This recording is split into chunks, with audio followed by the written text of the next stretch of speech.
اسی طرح کتاب دائیں ہاتھ میں لینا، اس پر بھی تقریباً عمل ہو رہا ہے۔ البتہ کچھ تعاون تقسیم ہوتا ہے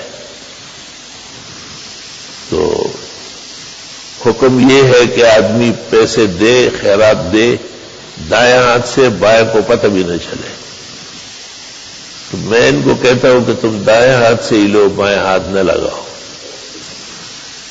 تو ایک چھوٹی سی کتاب بٹ رہی تھی نوری آباد کی خوشی میں، جس میں پاکستان کے خطیب جو اسلام کے بھی بڑے خطیب اور مناظر تھے، مولانا ضیاء القاسمی نے اپنے مشائخ 14 بزرگوں کے حالات لکھے،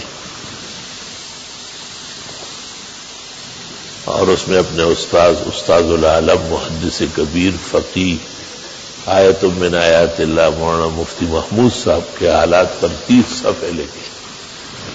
ہر صفحہ اور ہر ورق اور ہر سطر کو سر و تسلیم سے لکھا ہے۔ تو جامعہ کے بڑے ناظم کو کہا گیا کہ آپ تقسیم کریں۔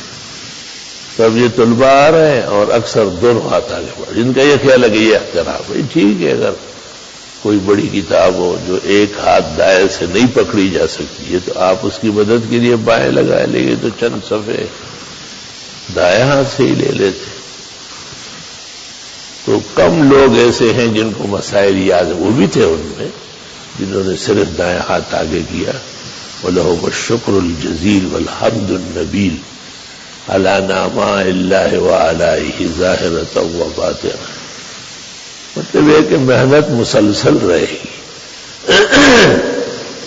وَاعْبُدْ رَبَّكَ حَتَّى يَأْتِيَكَ الْيَقِينُ، اللہ تعالیٰ کی عبادت کرے آخر دم تک، جب تک موت واقع نہیں ہے۔